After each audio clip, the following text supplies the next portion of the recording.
Bon, ce mois-ci j'ai bien travaillé et je vais me faire un petit cadeau à moi-même et m'acheter une petite voiture ou un scooter. Alors, qu'est-ce que je vais choisir? Ah, il est plutôt pas mal ce site, hein. Il est bien aéré, on s'y retrouve bien, on peut bien différencier les différentes catégories. Je plaisante évidemment, vous l'aurez remarqué, il faut surtout pas que votre site ressemble à ça. Si vous vous lancez sur internet et que vous voulez créer votre site, que vous venez de le créer, que vous voulez l'améliorer, vous devriez absolument prendre en compte les 5 principes de base que je vais vous présenter dans cette vidéo. Ces 5 principes ne sont pas très compliqués à mettre en place et pourtant ils vont faire en sorte que les visiteurs de votre site passent de ça à ça. Allez, venez, je vous montre de quoi il s'agit. Si vous ne me connaissez pas encore, je m'appelle Fred et j'ai créé Mes Débuts Numériques dans l'optique de vous aider à créer une présence numérique solide sur internet, en gros pour faire en sorte que les gens vous trouvent et que vous puissiez potentiellement vendre ce que vous avez à vendre. Donc si ce n'est pas déjà fait, abonnez-vous à cette chaîne car je publie régulièrement des nouveaux contenus, retours d'expérience, mise à jour de Google, etc. Je pense que ça en vaut la peine. Passons aux 5 principes de base. Premièrement, objectif de votre site internet. Quel est l'objectif de votre site? Pourquoi est-ce que vous l'avez créé? Est-ce qu'il s'agit tout simplement d'un site vitrine pour présenter ce que vous faites? Est-ce que vous voulez vendre sur votre site internet? Donc, est-ce que vous voulez créer une boutique en ligne? Est-ce que vous avez créé votre site dans l'optique de récolter des inscriptions, par exemple à un événement particulier? Est-ce qu'il s'agit peut-être tout simplement d'un blog sur lequel vous aimeriez partager vos opinions, vos sentiments ou un journal de bord? Peu importe l'objectif de votre site, il faut que cet objectif ou la raison pour laquelle vous avez créé ce site soit clair et net dès le début.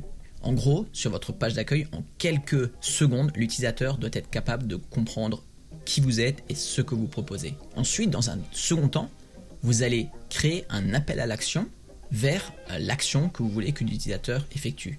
Un exemple, si je me rendais sur leboncoin.fr, qu'est-ce que je vois sur la page d'accueil? Directement, je vois des millions de petites annonces et autant d'occasions pour se faire plaisir. Donc là, on voit de quoi il s'agit, donc c'est des petites annonces. Et tout de suite, il nous mène à l'action. Pareil sur le site de Etsy, qui propose des fabuleuses trouvailles venant de créateurs locaux.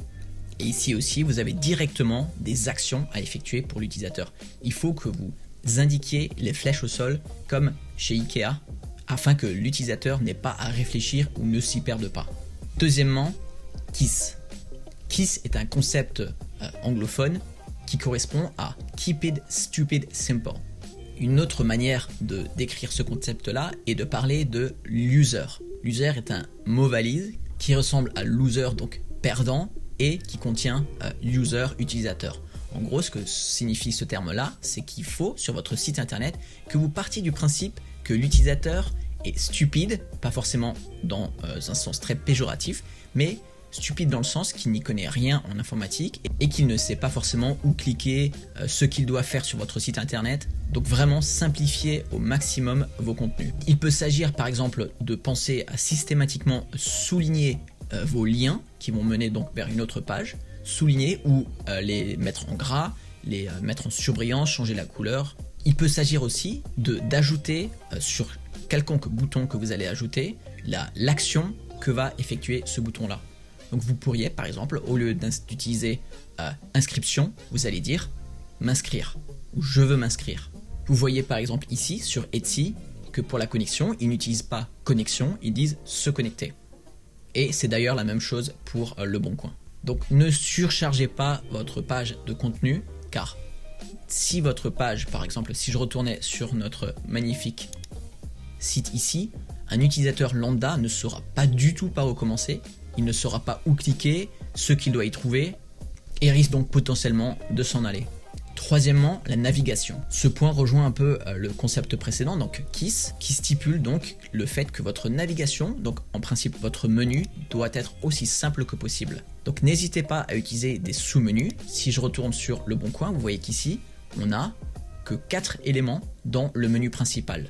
Si vous avez beaucoup plus de contenu, vous pouvez créer des catégories, mais pensez à créer des sous-menus pour pouvoir faire en sorte que l'utilisateur navigue étape par étape. Donc déjà, il va savoir qu'il veut des chaussures. Ensuite, pour hommes, des sacs et des bagages, etc. Ensuite, il faut aussi que les menus qui sont un petit peu moins importants ou sur lesquels l'utilisateur risque de ne pas vouloir cliquer dans la majorité des cas se trouvent pas dans le menu principal, mais plutôt en pied de page. Donc là, par exemple, on voit que la section presse, carrière, donc si vous voulez mettre à disposition des offres d'emploi, si vous voulez que les investisseurs, mention légale, le centre d'aide, etc. Donc tout ça, vous pouvez le mettre en pied de page et non pas dans le menu principal. Donc gardez le menu principal aussi simple que possible. Il faut que l'utilisateur ne se perde pas dans des éléments de menu qui ne sont pas importants pour lui. Quatrièmement, les couleurs. Limitez votre site internet à 3 voire 4 couleurs en tout.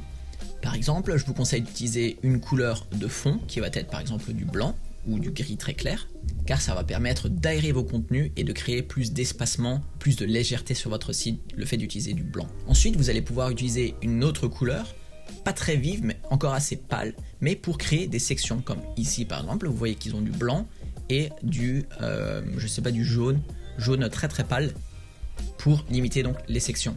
Pareil ici sur le bon coin, vous voyez qu'ils ont le blanc ici, là ils ont du gris très très clair, ici ils repassent sur du gris un petit peu plus foncé. Donc on reste quand même dans les tonalités de blanc ou gris. Ensuite, vous allez choisir une deuxième couleur qui va être utilisée pour vos textes principaux. Donc ça va être en principe du noir ou du gris foncé, ou alors peut-être du bleu marine ou du bleu très foncé, comme ici. Et pour finir, votre couleur pour les appels à l'action. Donc vous voyez, en général, cette couleur est reprise dans les logos. Donc ça va être les boutons importants sur lesquels vous voulez que l'utilisateur clique. Si vous utilisez trop de couleurs, vous savez où vous allez terminer, sans commentaire. Et d'ailleurs, si vous voulez créer des palettes de couleurs, je vous conseille d'aller sur le site colors.co, vous cliquez sur Start Generator, et là on va vous proposer des palettes de couleurs. Si cette palette ne vous convient pas, appuyez sur la touche Espace de votre clavier et une autre palette vous sera proposée. Cinquièmement, temps de chargement et compatibilité mobile. Il est extrêmement important que votre site soit compatible sur téléphone portable, et ce pour deux raisons. Premièrement, le nombre de personnes qui utilisent leur téléphone portable pour consulter des sites représente en général autour de 50% des visiteurs totaux. Donc vérifiez que tous les contenus soient bien visibles sur votre téléphone portable. Assurez-vous qu'il ne dépasse pas sur les côtés par exemple. Vérifiez bien que le menu soit utilisable sur téléphone portable, par exemple en utilisant un menu burger comme ça. Car dites-vous bien que sur téléphone portable, il n'existe pas la fonction de survol comme vous pourriez survoler un menu par la souris, car sur votre téléphone portable, il n'existe que le statut de clic ou non-clic. Il n'y a pas de survol possible. Il faut que le site soit compatible mobile, donc comme je l'ai dit pour l'utilisateur, déjà que son expérience de navigation soit bonne pour qu'il trouve ce qu'il cherche, mais aussi est très très important pour Google, car un des facteurs les plus importants pour Google de nos jours pour définir le classement de ses résultats est le fait qu'un site internet soit compatible mobile ou pas. Google est en capacité de voir si sur un petit écran vos contenus s'affichent tous correctement ou non. Ensuite, vérifiez aussi que votre site se charge assez rapidement.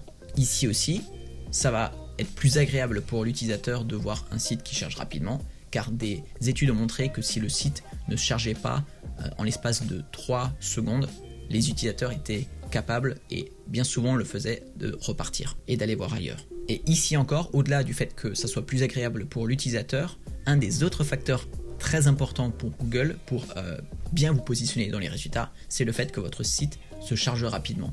Si votre site est trop lent, il sera impossible pour vous d'être premier dans la liste des résultats d'une recherche Google.